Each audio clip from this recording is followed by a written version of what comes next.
Assalamualaikum warahmatullahi wabarakatuh. Salam sejahtera bagi kita semua. Om Swastiastu, Namo Buddhaya, salam kebajikan. Pada video part 2 ini, saya akan menjelaskan media filter apa saja yang saya gunakan pada filter talang air ini. Melanjuti video sebelumnya, pembuatan filter talang air part 1. Sebelum ke pembahasan media filter apa saja yang saya gunakan dalam proses pengolahan air akuarium ini, saya akan memperlihatkan hasil dari proses pengolahan air filter talang tersebut.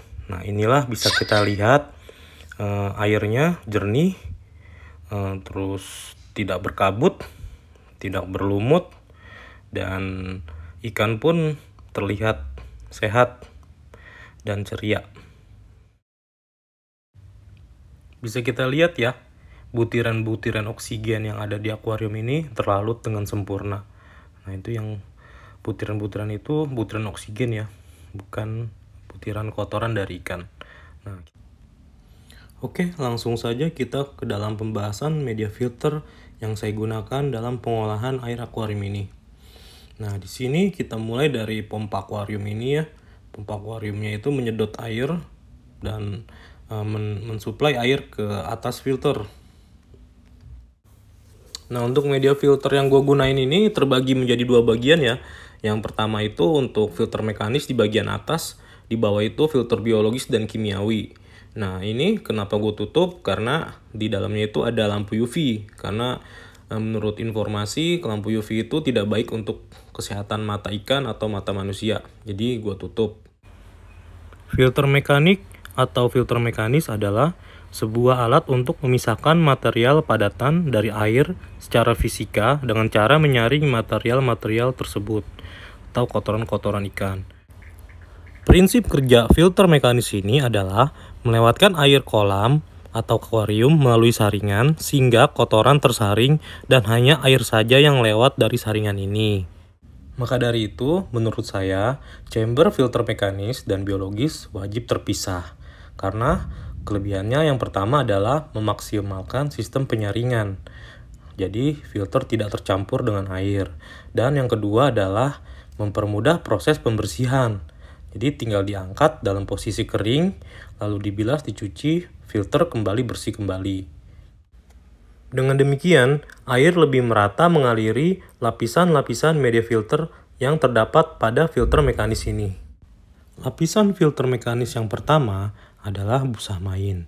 Busa main berfungsi sebagai filter mekanis untuk menyaring kotoran dan sisa pakan di akuarium. Busa main memiliki beberapa kelebihan. Yang pertama, mudah dicuci dan bisa dicuci berkali-kali. Yang kedua, permeabilitasnya baik sehingga mudah dialiri air. Meskipun dipakai secara berlapis-lapis atau tebal, air tetap mengalir sempurna, sehingga membantu peningkatan kadar oksigen dalam air. Busa atau kapas main ini memakai teknologi jaring laba-laba yang membuat penyaringan sempurna tetapi tetap mudah dibersihkan. Nah, ini adalah contoh dari kemasan Kashmir Cotton Filter main. Saya beli ukuran M dengan size 30 x 100 cm. Kemasan ini memiliki dua lapis kemasan dan memiliki plastik yang cukup aman. Ada bagian seperti ziplock atau resleting plastik. Nah, dua ini. Di dalamnya itu busanya lumayan lebar dan tebal dan bisa digunting-gunting, dibagi-bagi ke beberapa akuarium yang ada di rumah. Saya membeli busa main ini dengan ukuran M dengan harga Rp 40.000 di Shopee, belum ongkos kirim. Lanjut, untuk lapisan media filter mekanis yang kedua, saya menggunakan spons hijau Boyu dari Azatware. Spons hijau pada filter akuarium berfungsi sebagai media filtrasi untuk penyaring kotoran dan limbah serta menjaga kualitas air. Cara kerja spons hijau menyerap kotoran dan limbah yang ada di dalam akuarium. Spons hijau juga menjadi tempat pelekatan bakteri baik untuk proses nitrifikasi. Spons hijau dirancang untuk menghilangkan limbah sebanyak mungkin, sambil tetap membiarkan air lewat dengan mudah. Manfaat spons hijau ini antara lain menjaga kebersihan akuarium, menghindari terjadinya penumpukan sisa pakan ikan, mencegah terjadinya peningkatan kadar amoniak yang berbahaya bagi ikan. Terakhir, menjaga air tetap jernih dan bebas dari materi padat yang dapat mengganggu kondisi akuarium. Saya mendapatkan spon hijau ini di Shopee dengan harga 19.900 belum ongkos kirim dengan ukuran 92 cm kali 13 cm. Cukup panjang ya, spon ini dapatnya tuh panjang, saya potong-potong jadi beberapa bagian sehingga dapat dipakai untuk 3 filter akuarium. Pertama kali datang ini, spon ini teksturnya agak kaku ya, agak kelihatan tebal juga. Namun karena usia pemakaian, spon terlihat menjadi tipis. Namun spon ini tetap bisa dipakai dalam jangka waktu yang cukup lama. Lanjut, untuk lapisan media filter mekanis yang ketiga, saya menggunakan JepMat atau Japanese Filter Mat. JepMat berfungsi sebagai media filter untuk membersihkan akuarium dari kotoran kasar dan halus dari air. JepMat memiliki beberapa keunggulan, di antaranya terbuat dari serat fiber atau polister yang berkualitas tinggi. Teksturnya kaku, tebal, dan tahan lama. Dapat dicuci berulang kali. Sehingga kita lebih hemat, tidak perlu pergantian media JepMat untuk jangka panjang. Penempatan media filter JepMat pada lapisan ketiga menurut saya itu sudah sangat tepat. Karena dapat mengaliri air dengan lancar tanpa membuatnya menjadi tergenang. Jika kita menempatkan JepMat tidak sesuai dengan urutannya, maka filter mekanis tidak akan berfungsi dengan baik. Contoh, saya simulasikan seperti ini. JepMat akan saya taruh di filter mekanis urutan pertama. Dan di sini yang ketiganya saya taruh main filter mekanis dengan setebal mungkin. Ini adalah contoh yang salah. Dengan menempatkan filter mekanis yang tidak sesuai urutannya, maka air tidak akan mengalir dengan sempurna. Nah, ini contoh yang salah. JepMat taruh di atas, selanjutnya spon hijau boyu, dan bawahnya kapas main. Dengan begini, air akan menggenang karena di bawah selang-selang pembuangan ke filter biologis itu tersumbat karena kapas main memiliki pori-pori atau serat yang cukup kecil atau halus. Tidak seperti JepMat yang memiliki serat dan pori-pori yang sangat besar. JepMat saya dapatkan di Shopee dengan harga Rp9.300 belum ongkos kirim dengan ukuran 25 cm kali 10 cm. Lanjut, kita ke tahapan filter biologis. Pada filter biologis ini, di chamber pertama, saya meletakkan beberapa material biologis seperti batu erangga, terus bioring keramik, dan satu lagi bioring plastik. Nah, di sini saya hanya ingin membahas kegunaan dari bioring yang keramik ini ya. Karena menurut saya bioring keramik ini yang sangat membantu dalam proses filtrasi biologis ini. Untuk batu erangga dan filter ini saya gunakan karena memang ada banyak barang-barang yang tersisa ya di chamber-chamber sebelumnya. Jadi daripada tidak terpakai, akhirnya saya penuhi untuk chamber yang pertama ini. Bioring adalah media filter biologis berbentuk cincin keramik yang berfungsi untuk menyaring kotoran dan racun dalam air. Bioring dapat digunakan di akuarium kesayangan teman-teman. Fungsi bioring: yang pertama, menjaga kualitas air akuarium tetap jernih dan bersih. Yang kedua, menjaga kesehatan ikan dengan mendukung siklus nitrogen. Yang ketiga, membuang racun berbahaya dari air. Yang keempat, menjaga kualitas air tetap stabil. Yang terakhir, menciptakan habitat yang aman dan sehat bagi ikan. Cara kerja bioring ini menampung bakteri baik yang berfungsi mengurai kotoran dan racun dalam air, mengurai amoniak berbahaya dari nitrit ke nitrat. Bakteri pengurai pada filter biologis terbentuk melalui proses kolonisasi mikroorganisme pada media filter. Proses ini disebut juga biofiltrasi. Proses dekomposisi biomolekul protein melalui proses amonifikasi yang kemudian akan masuk ke dalam siklus nitrogen dan selanjutnya digunakan oleh organisme lain. Oleh karena itu, keberadaan bakteri ini berperan cukup besar dalam siklus unsur organik dalam suatu biosfer. Kesimpulannya, sebelum teman-teman menempatkan ikan pada akuarium, baiknya filter biarkan running selama 1-2 minggu agar bakteri pengurai terbentuk secara alami. Disertai sistem aerasi atau asupan oksigen yang cukup. Dengan demikian, bakteri pengurai yang baik akan terbentuk secara alami dalam akuarium kesayangan teman-teman. Cara yang kedua adalah dengan menambahkan bakteri starter yang berguna untuk mempercepat pertumbuhan bakteri pada akuarium teman-teman. Dosis pemakaiannya cukup ditambahkan sebanyak 0,5-2 gram per 1 meter kubik air. Sederhananya, untuk akuarium ukuran panjang 120 cm, lebar 50 cm, tinggi 50 cm, cukup diberikan bakteri starter sebanyak setengah sendok teh saja. Pemberian bakteri starter bisa diulangi pada setiap minggunya, dengan tujuan untuk meningkatkan dan menjaga kualitas air. Selanjutnya, pada chamber kedua filter biologis ini, saya menempatkan media filter Crystal Bio. Crystal Bio ini memiliki tekstur yang ringan serta berpori. Jadi, saya menggunakan jaring agar Crystal Bio tidak mengambang di permukaan filter.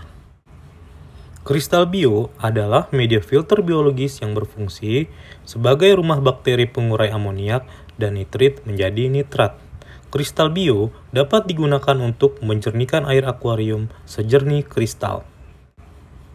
Fungsi Crystal Bio sebagai rumah bakteri Nitrosomonas dan Nitrospira, membantu menurunkan kadar nitrat dalam air, mencegah pH drop, menghambat pertumbuhan lumut, menjaga air tetap bening.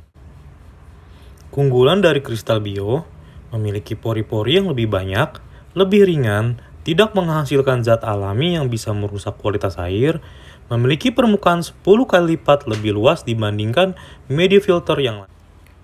Media filter Crystal Bio ini saya dapatkan dari Tokopedia dengan harga Rp70.000 belum ongkos kirim, dengan berat 500 gram atau setengah kilo. Selanjutnya, pada chamber biologis yang ketiga, saya menggunakan media filter Coldness. Bisa kita lihat, Coldness yang berada di media filter ini sudah berputar secara aktif, menandakan bahwa bakteri yang terdapat pada Coldness sudah aktif. Coldness K1 merupakan sebuah filter moving bed biological reactor yang dirancang untuk selalu bergerak bebas di dalam ruangan filtrasi. Karena filter ini bisa bergerak dengan bebas, gesekan di antara media-media filter ini membantu meremajakan koloni bakteri baik yang tumbuh di dalamnya. Bakteri-bakteri baik inilah yang membantu proses nitrifikasi, sehingga kadar amonia di dalam akuarium bisa berada dalam kadar yang stabil. Coldness K1 terbuat dari bahan plastik yang sangat ringan, makanya filter ini suka mengapung ketika dimasukkan ke dalam air. Saya menahan Coldness dengan menggunakan biofoam agar tidak mengalir ke chamber berikutnya. Saya mendapatkan Coldness dari Tokopedia dengan harga Rp11.000 per 1 liter yang dapat digunakan di beberapa chamber. Dalam satu chamber hanya memerlukan sekitar 200 gram Coldness.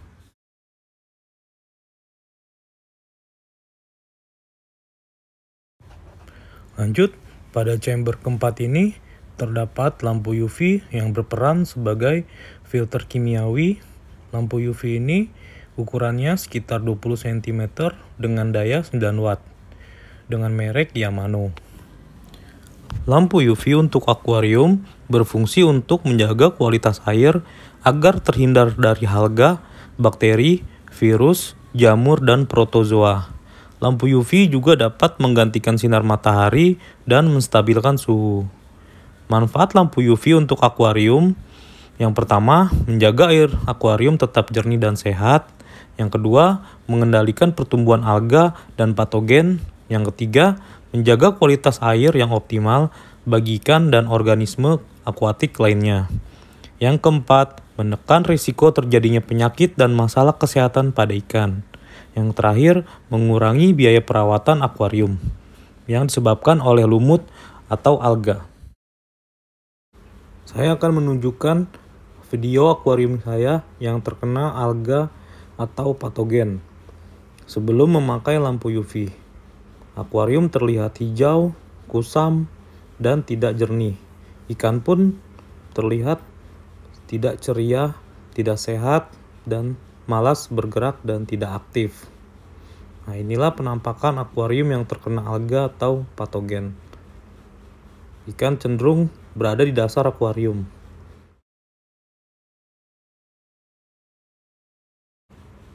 Namun setelah pemakaian lampu UV untuk beberapa hari, akuarium kembali jernih dan mengkristal. Ikan pun kembali ceria dan sehat. Akuarium tidak berkabut. Saya mendapatkan lampu UV ini dari Tokopedia dengan harga Rp68.000 belum ongkos kirim.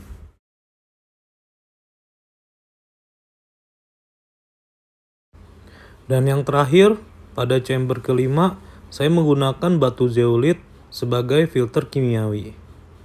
Batu zeolit berfungsi untuk menyerap amoniak, kapur, dan logam berat dalam air akuarium. Batu zeolit juga dapat meningkatkan efisiensi penyaringan air. Fungsi batu zeolit pada filter kimiawi: yang pertama, menyerap amoniak sehingga menghilangkan bau dan mencegah pembentukan nitrit dan nitrat yang berbahaya bagi organisme akuatik. Menyerap kapur yang ada dalam air, menyerap logam berat yang terdapat dalam air, menurunkan kadar magnesium, menghilangkan kesadaran dalam air, mengurangi sisa kotoran dan amoniak di akuarium. Batu zeolit ini saya dapatkan dari toko ikan terdekat karena harganya cukup murah, seharga Rp5.000 per kilo. Dari pembahasan ini dapat ditarik kesimpulan bahwa batu zeolit dapat mengurangi kadar kaporit dalam air. Dalam pengolahan air ini, saya menggunakan air PDAM atau air ledeng. Untuk mendapatkan kualitas air yang baik, saya menampung air PDAM ke dalam galon le mineral bekas. Dan saya hanya menampung air PDAM pada waktu air PDAM keluar dengan kualitas yang jernih. Tidak keruh, dikarenakan air PDAM memiliki waktu-waktu tertentu mengeluarkan air keruh dan air jernih. Saya mengendapkannya selama 3-10 hari, agar kaporit sedikit berkurang. Informasi terakhir dari saya, bagi teman-teman yang berminat membeli filter talang air ini, link pembelian sudah saya cantumkan pada kolom deskripsi. Teman-teman bisa membeli filter talang air saja, atau sepaket filter talang air lengkap dengan media filternya. Oke, kiranya sekian pembahasan dari saya. Semoga video ini bisa bermanfaat untuk teman-teman dan bermanfaat untuk kesehatan ikan teman-teman. Jika dalam penyampaian saya masih banyak kekurangan, mohon dimaklumi. Dan jika ada kata-kata saya yang menyinggung perasaan teman-teman, mohon dibukakan pintu maaf selebar-lebarnya. Jika video ini bermanfaat, tolong di like, share, dan subscribe. Jika teman-teman ingin sharing, silakan tinggalkan pesan di kolom komentar. Wassalamualaikum warahmatullahi wabarakatuh. Salam sejahtera bagi kita semua. Om Swastiastu, Namo Buddhaya, salam kebajikan.